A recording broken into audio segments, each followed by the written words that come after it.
Gas ಟ್ರಬಲ್ನಿಂದಾಗಿ ಬಹುತೇಕ ಹೋಟೆಲ್ಗಳು ಬಂದ್ ಆಗಿವೆ.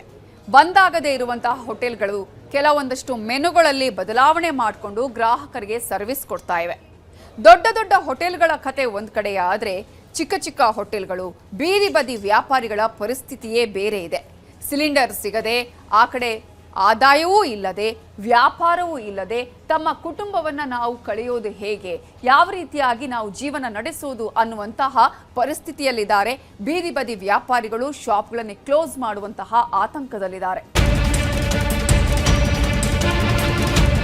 ಸಿಲಿಂಡರ್ ಅಭಾವದಿಂದಾಗಿ ಅವರ ವ್ಯಾಪಾರಕ್ಕೂ ಕೂಡ ಒಂದು ಏನು ಕಡಿತ ಬೀಳ್ತದೆ ಅನ್ನೋ ಒಂದು ಮಾತು ಕೂಡ ಕೇಳಿ ಬರ್ತದೆ. ಮತ್ತೆ ಸಿಲಿಂಡರ್ಗಳ ಒಂದು ಅಭಾವದಿಂದ ತೊಂದರೆ ಕೂಡ ಆಗ್ತಾ ಇದೆ ಅಂತ ಹೇಳ್ತಾ ಇರೋದು. ಯಾವುದು ಸಪ್ತಾಹ ಆಗ್ತಾಯಿಲ್ಲ. ನಾವು ರಿಲೇಷನ್ಗಳ ಹತ್ರ ಅವ್ರ ಹತ್ರ ಕಾಡಿ ಬಡಿ ಸ್ವಲ್ಪ ತೊಗೊಂಬಂದು ಅಡ್ಜಸ್ಟ್ ಮಾಡ್ಕೊಂಡು ಮಾಡ್ತಾ ಇದ್ದೀವಿ. ಬಿಟ್ಟರೆ ನಾವು ಜೀವನ ಮಾಡೋಕ್ಕಾಗಲ್ಲ.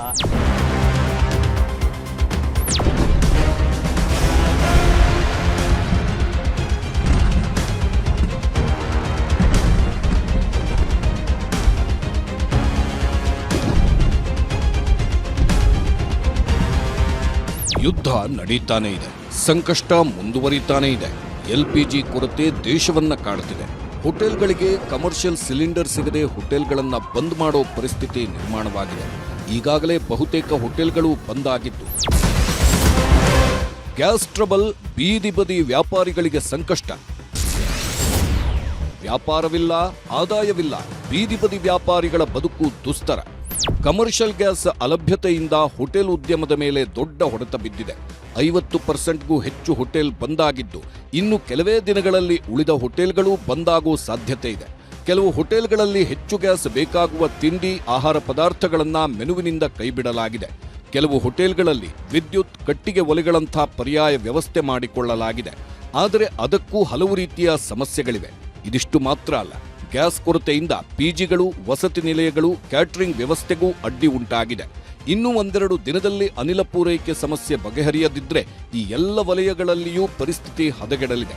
ಆದರೆ ಈಗಾಗಲೇ ತುಂಬಾ ಸಂಕಷ್ಟಕ್ಕೆ ಸಿಕ್ಕಾಕೊಂಡಿರೋರು ಬೀದಿ ಬದಿ ಹೋಟೆಲ್ ವ್ಯಾಪಾರಿಗಳು. ಬೀದಿ ಬದಿಯ ಹೋಟೆಲ್ ವ್ಯಾಪಾರ ಅಂದ್ರೆ ಅದು ಅವರ ಜೀವನ. ಬೀದಿ ಬದಿಯಲ್ಲಿ ವ್ಯಾಪಾರ ನಡೆಸಿಯೇ ಅವರು ಜೀವನ ಕಟ್ಕೊಳ್ತಾ ಇರ್ತಾರೆ. ಒಂದಿನ ಹೋಟೆಲ್ ಮುಚ್ಚಿದ್ರೂ ಅವರಿಗೆ ಕಷ್ಟವಾಗುತ್ತೆ. ಬಹುತೇಕ ಬೀದಿ ಬದಿಯ ಹೋಟೆಲ್ ವ್ಯಾಪಾರಿಗಳು ಹೀಗೆಯೇ ಇರ್ತಾರೆ. ದೊಡ್ಡ ದೊಡ್ಡ ಹೋಟೆಲ್ನವರು ಗ್ಯಾಸ್ ಇಲ್ಲದೆ ಇದ್ರೆ ಪರ್ಯಾಯ ಮಾರ್ಗ ಕಂಡುಕೊಳ್ತಾರೆ. ಆದರೆ ಬೀದಿ ಬದಿಯ ವ್ಯಾಪಾರಿಗಳಿಗೆ LPGಯೇ ಆಧಾರವಾಗಿರುತ್ತೆ. ಆದರೆ ಈಗಾಗಲೇ ರಸ್ತೆ ಬದಿಯಲ್ಲಿದ್ದ ಬಹುತೇಕ ಹೋಟೆಲ್ಗಳು ಬಂದಾಗಿವೆ. ಕಮರ್ಷಿಯಲ್ ಗ್ಯಾಸ್ ಸಿಗದೆ ಹೋಟೆಲ್ಗಳನ್ನ ಬಂದ್ ಮಾಡಲಾಗಿದೆ. ಹೋಟೆಲ್ಗಳನ್ನ ಮುಚ್ಚಿರೋದ್ರಿಂದ ವ್ಯಾಪಾರವಿಲ್ಲದೆ, ಆದಾಯವಿಲ್ಲದೆ ಮನೆ ನಡೆಸೋಕ್ಕೂ ಸಾಧ್ಯವಾಗದೆ ಹೋಟೆಲ್ ನಡೆಸ್ತಾ ಇದ್ದೋರು ಸಂಕಷ್ಟದಲ್ಲಿ ಸಿಕ್ಕಾಕೊಂಡಿದ್ದಾರೆ.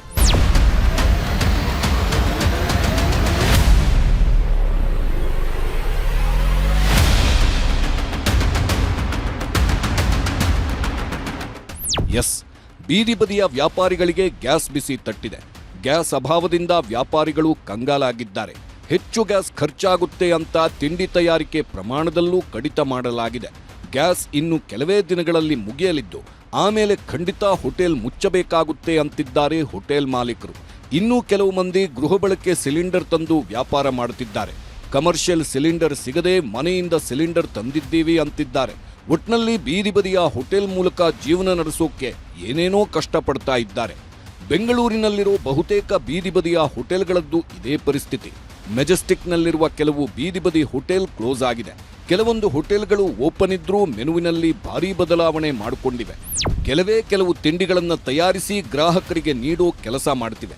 ಅಲ್ಪ ಸ್ವಲ್ಪ ಇದ್ದ ಸಿಲಿಂಡರ್ನಲ್ಲೇ ಹೋಟೆಲ್ಗಳನ್ನ ನಡೆಸಲಾಗ್ತಿದ್ದು, ಸಿಲಿಂಡರ್ ಖಾಲಿಯಾದ್ರೆ ಮುಂದೇನು ಮಾಡಬೇಕು ಅನ್ನೋದು ಬೀದಿ ಬದಿ ವ್ಯಾಪಾರಿಗಳಿಗೆ ತೋಚ್ತಾ ಇಲ್ಲ. ಜಾಸ್ತಿ ಮಾಡ್ತಾ ಇಲ್ಲ. ಏನೋ ಚಿತ್ರಾನ್ನ, ರೈಸ್ ಬಾತು ಸಿಂಪಲಾಗಿ ಮಾಡ್ಕೊಂಡು ಹಂಗೆ ಇದು ಮಾಡ್ತಾ ಇದ್ವಿ. ನಮ್ದು ಹಳೆ ನಾಳೆಯಿಂದ ಅಂಗಡಿ ತೆಗಿತೀವ ಏನಂದ್ರೆ ನಮಗೆ ಗ್ಯಾರಂಟಿ ಇಲ್ಲ. ಇವಾಗ ಸಿಲಿಂಡರ್ ಫುಲ್ ರೀತಿ ಮಾಡಾಗ್ಬಿಟ್ಟಿದೆ. ಇವಾಗ ನಾವು 4 ದಿವಸ ಅಂಗಡಿ ರಜೆ ಹಾಕಿದ್ದೆ, ಊರಿಗೆ ಹೋಗಿದ್ದ. ಅದರಿಂದ ಹಳೆ ಸ್ಟಾಕ್ ಇತ್ತಲ್ಲ ಅದನ್ನು ಇದು ಮಾಡ್ತಾ ಇದ್ವಿ. ಇವತ್ತು ನಮ್ಮ ಮನೆಯಿಂದ ತಗೊಂಡ್ಬಂದೆ, ಮನೆಯಲ್ಲಿರೋದನ್ನ ತಗೊಂಡ್ಬಂದು ಇದು ಮಾಡ್ತಾ ಇದ್ವಿ. ಅಂಗಡಿ ಕ್ಲೋಸ್, ಊರಿಗೆ ಹೋಗಿಲ್ಲ ಬಂದಿಲ್ಲ. ಅದರಿಂದ ಹಳೆ ಸ್ಟಾಕ್ ಇದನ್ನು ಮೇಂಟೈನ್ ಮಾಡ್ಕೊಂಡು ಹಂಗೆ ಫುಲ್ ಐಟಮ್ ಮಾಡ್ತಾ ಇಲ್ಲ. ಬೀದಿ ಬದಿಯ ಎಗ್ ರೈಸ್ ವ್ಯಾಪಾರಿಗಳಿಗೂ ಗ್ಯಾಸ್ ಬಿಸಿ ತಟ್ಟಿದೆ. 3-4 ದಿನಗಳಿಂದ ಸಿಲಿಂಡರ್ ಸಿಗದೆ ಪರದಾಡಿದ್ದವರು ಗೃಹ ಬಳಕೆಯ ಸಿಲಿಂಡರ್ ತಂದು ವ್ಯಾಪಾರ ಮಾಡುತ್ತಿದ್ದಾರೆ. ಗ್ಯಾಸ್ ಸಿಲಿಂಡರ್ ಮೇಲೆ ಗೋಣಿಚೀಲ ಹೊದಿಸಿ ವ್ಯಾಪಾರ ಮಾಡುತ್ತಿದ್ದು, ಕಮರ್ಷಿಯಲ್ ಸಿಲಿಂಡರ್ ಸಿಗ್ತಾ ಇಲ್ಲ, ನೆಂಟರ ಮನೆಯಿಂದ ಸಿಲಿಂಡರ್ ತಂದಿದ್ದಾಗಿ ವ್ಯಾಪಾರಿಯೊಬ್ಬರು ಹೇಳಿದ್ದಾರೆ. ಗ್ಯಾಸ್ ಬುಕ್ ಮಾಡಿದ್ರೂ ಏಜೆನ್ಸಿ ಅವರು ಸಿಲಿಂಡರ್ ಇಲ್ಲ ಅಂತಿದ್ದಾರೆ ಅನ್ನೋದು ಅವರ ಅಳಲು. ಸಪ್ತಾಹ ಆಗ್ತಾಯಿಲ್ಲ. ನಾವು ರಿಲೇಷನ್ಗಳ ಹತ್ರ ಅವ್ರ ಹತ್ರ ಕಾಡಿ ಬಡಿ ಸ್ವಲ್ಪ ತೊಗೊಂಬಂದು ಅಡ್ಜಸ್ಟ್ ಮಾಡ್ಕೊಂಡು ಮಾಡ್ತಾ ಇದ್ದೀವಿ. ಬಿಟ್ಟರೆ ನಾವು ಜೀವನ ಮಾಡೋಕ್ಕಾಗಲ್ಲ. ಎಲ್ಲ ಹುಡುಗರನ್ನೆಲ್ಲ ಎಲ್ಲರನ್ನೂ ಮೇಂಟೆನೆನ್ಸ್ ಮಾಡಬೇಕು. ಅದಕ್ಕೆ ತುಂಬ ತೊಂದರೆ ಆಗಿದೆ. ಬೀದಿ ಬದಿಯ ದೋಸೆ ವ್ಯಾಪಾರಿಗಳಿಗೂ ಗ್ಯಾಸ್ ಟ್ರಬಲ್ ಕಾಡಿದೆ. ಅಲ್ಪ ಸ್ವಲ್ಪ ಇರೋ ಗ್ಯಾಸಲ್ಲೇ ಅವರು ಹೋಟೆಲ್ ನಡೆಸ್ತಾ ಇದ್ದಾರೆ. ಸಿಲಿಂಡರ್ ಬುಕ್ ಮಾಡಿದ್ರೂ ಸಿಗ್ತಾ ಇಲ್ಲ ಅಂತ ಅವರು ಹೇಳ್ಕೊಳ್ತಿದ್ದು, ಗ್ಯಾಸ್ ಅಭಾವದಿಂದ ಹಲವಾರು ಐಟಂಗಳನ್ನ ಕಡಿಮೆ ಮಾಡಿದ್ದಾರೆ. ದೋಸೆ ಐಟಂಗಳನ್ನು ಮಿತಿಗೊಳಿಸಲಾಗಿದೆ. 4-5 ದಿನದಿಂದ ಸಿಲಿಂಡರ್ ಸಿಗ್ತಾ ಇಲ್ಲ. ಇರೋ ಸಿಲಿಂಡರ್ ಖಾಲಿಯಾದ್ರೆ ಹೋಟೆಲ್ ಮುಚ್ಚಬೇಕಾಗುತ್ತೆ ಅಂತ ಅವರು ಕಂಗಾಲಾಗಿದ್ದಾರೆ. ಆಮೇಲೆ ಹೋಟೆಲ್ ಮುಚ್ಚಬೇಕಾಗುತ್ತೆ ಅಷ್ಟೇ. ಕಮರ್ಷಿಯಲ್ ಸಿಲಿಂಡರ್ನಲ್ಲಿ ಗ್ಯಾಸ್ ಇರೋವರೆಗೆ ಮಾತ್ರ ಕೆಲವು ಹೋಟೆಲ್ನವರು ಹೋಟೆಲ್ ನಡೆಸ್ತಾರೆ. ಗ್ಯಾಸ್ ಖಾಲಿಯಾದ್ರೆ ಹೋಟೆಲ್ನೇ ಕ್ಲೋಸ್ ಮಾಡಬೇಕಾಗುತ್ತೆ. ಬ್ಲ್ಯಾಕ್ನಲ್ಲಿ ಒಂದು ಸಿಲಿಂಡರ್ಗೆ 5-6 ಸಾವಿರ ಕೇಳುತ್ತಿದ್ದಾರಂತೆ. ಅಷ್ಟು ಕೊಟ್ಟು ಹೋಟೆಲ್ ನಡೆಸೋದಕ್ಕಿಂತ ಮುಚ್ಚೋದೇ ಲೇಸು ಅನ್ನೋದೇ ಹೋಟೆಲ್ ಮಾಲೀಕರ ಅಭಿಪ್ರಾಯ. ಇದು 3 ಸಿಲಿಂಡ್ರು, ಅದೇ ಲಾಸ್ಟ್ 1 ವೀಕಿಂದ ಬರ್ತಿದೆ. ಇವಾಗೂ ನೀವು ನೋಡ್ಬೋದು, ಬಿಸಿನೀರು ಹಾಕೊಂಡು ಯೂಸ್ ಮಾಡ್ತಿದ್ದೀವಿ. ಮತ್ತು ನಮ್ಮಲ್ಲಿ ಇವಾಗ 3 ಐಟಮ್ ಇರೋದು. ಮುಂಚೆ ಅದೇ ವೆರೈಟೀಸ್ ಎಲ್ಲ ಇರೋದು, ದೋಸೆಲಾಗಲಿ ಇನ್ನೊಂದಾಗಲಿ. ಇವಾಗ 3 ಐಟಮು, ಇಡ್ಲಿ, ದೋಸೆ, ರೈಸ್ ಬಾತ್ ಅಷ್ಟೇ. ಜನಕ್ಕೆ ಇವಾಗ ಏನಿದೆ ಅಂದರೆ ಇವಾಗ ಸಿಗ್ತಿಲ್ಲ ಫುಡ್ಡು. ನೈಟಲ್ಲಾಗಲಿ ಮಧ್ಯಾಹ್ನದಲ್ಲಾಗಲಿ, ಹೋಟ್ಲಲ್ಲೂ ಅಷ್ಟೇ, ಸ್ಟ್ರೀಟ್ ಫುಡ್ಡಲ್ಲಾದರೂ ಅಷ್ಟೇ ಸಿಗ್ತಿಲ್ಲ.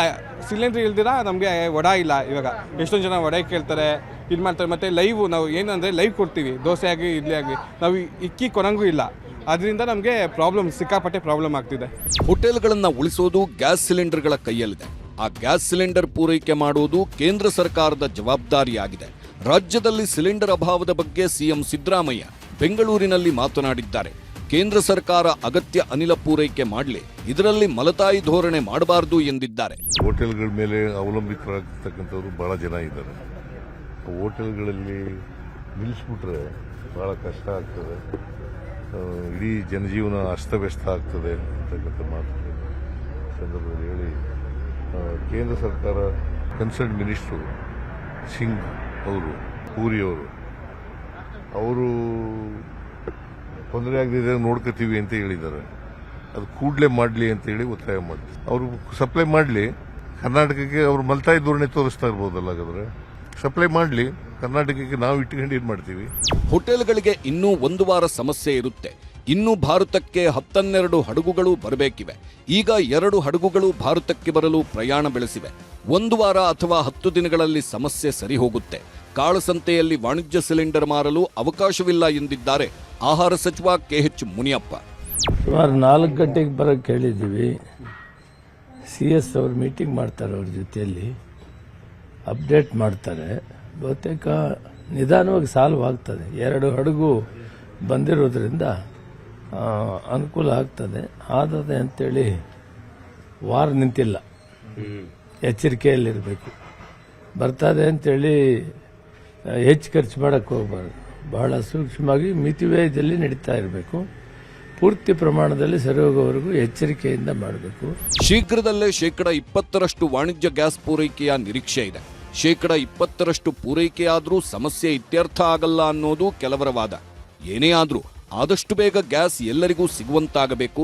ಆದಷ್ಟು ಬೇಗ ಎಲ್ಲರೂ ಗ್ಯಾಸ್ ಪ್ರಾಬ್ಲಮ್ನಿಂದ ಮುಕ್ತಿ ಪಡಿಬೇಕು ಅನ್ನೋದು ಎಲ್ಲರ ಆಶಯ.